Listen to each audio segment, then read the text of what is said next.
तेलंगाना विकास की ओर है और आज विधानसभा सत्र में चर्चा के दौरान तेलंगाना के मुख्यमंत्री ने कहा कि हैदराबाद, सिकंदराबाद, साइबराबाद के बाद अब हैदराबाद की फ्यूचर सिटी के रूप में मुचेरला को देखा जा रहा है, ताकि जितने नए प्रोजेक्ट हैं, चाहे वो एजुकेशन हो, चाहे वो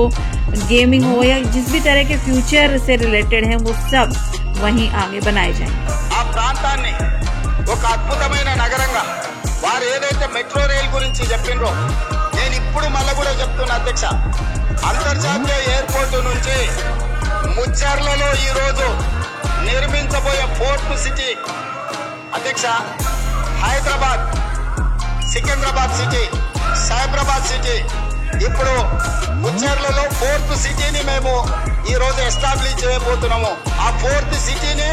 అవర్ ఫ్యూచర్ సిటీ అధ్యక్ష। ఈ Hyderabad city, Secunderabad city, Cyberabad city is equal to fourth సిటీనే అవర్ ఫ్యూచర్ సిటీ అధ్యక్ష।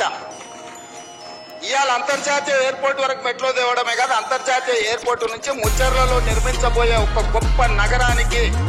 మెట్రో రైల్ రవాణా సౌకర్యాన్ని కూడా ఏర్పాటు చేసి ప్రపంచమంతా ఎక్కడ పెట్టుబడులు పెట్టాలి అని అంటే అక్కడికి వచ్చి పెట్టుబడులు పెట్టాలి। వైద్యం కావాలంటే అక్కడికి రావాలి, ఉద్యోగం కావాలంటే అక్కడికి రావాలి, స్కిల్ నేర్చుకోవాలంటే అక్కడికి రావాలి, అంతర్జాతీయ క్రికెట్ పోటీలు జరగాలంటే అక్కడికి రావాలి, గోల్ఫ్ క్లబ్ ఆడాలి అని అంటే వాళ్ళంటి శ్రీమంతులు ఆడుకునే గోల్ఫ్ అని ఉన్నది కదా అధ్యక్ష। మాకు తెలియదు, మేము ఊర్ల నుంచి వచ్చిన వాళ్ళు, కానీ వాళ్ళ శ్రీమంతుల కోసం పెట్టుకునే గోల్ఫ్ ఉంది కదా అధ్యక్ష। దానికి కూడా పెద్దలు సురేందర్ రెడ్డి గారిని పిలిచి మాట్లాడి మీ నేతృత్వంలో 200 ఎకరాలు అక్కడ ఇస్తాము, ఈ అంతర్జాతీయ పెట్టుబడులకి ఇవన్నీ కూడా ప్రామాణికంగా ఈ రోజు చర్చిస్తున్నారు, మీరు గోల్ఫ్ క్లబ్ కూడా అక్కడ డెవలప్ చేయండి అని పెద్దలు సురేందర్ రెడ్డి గారిని, ఎందుకంటే హైదరాబాద్ గోల్ఫ్ క్లబ్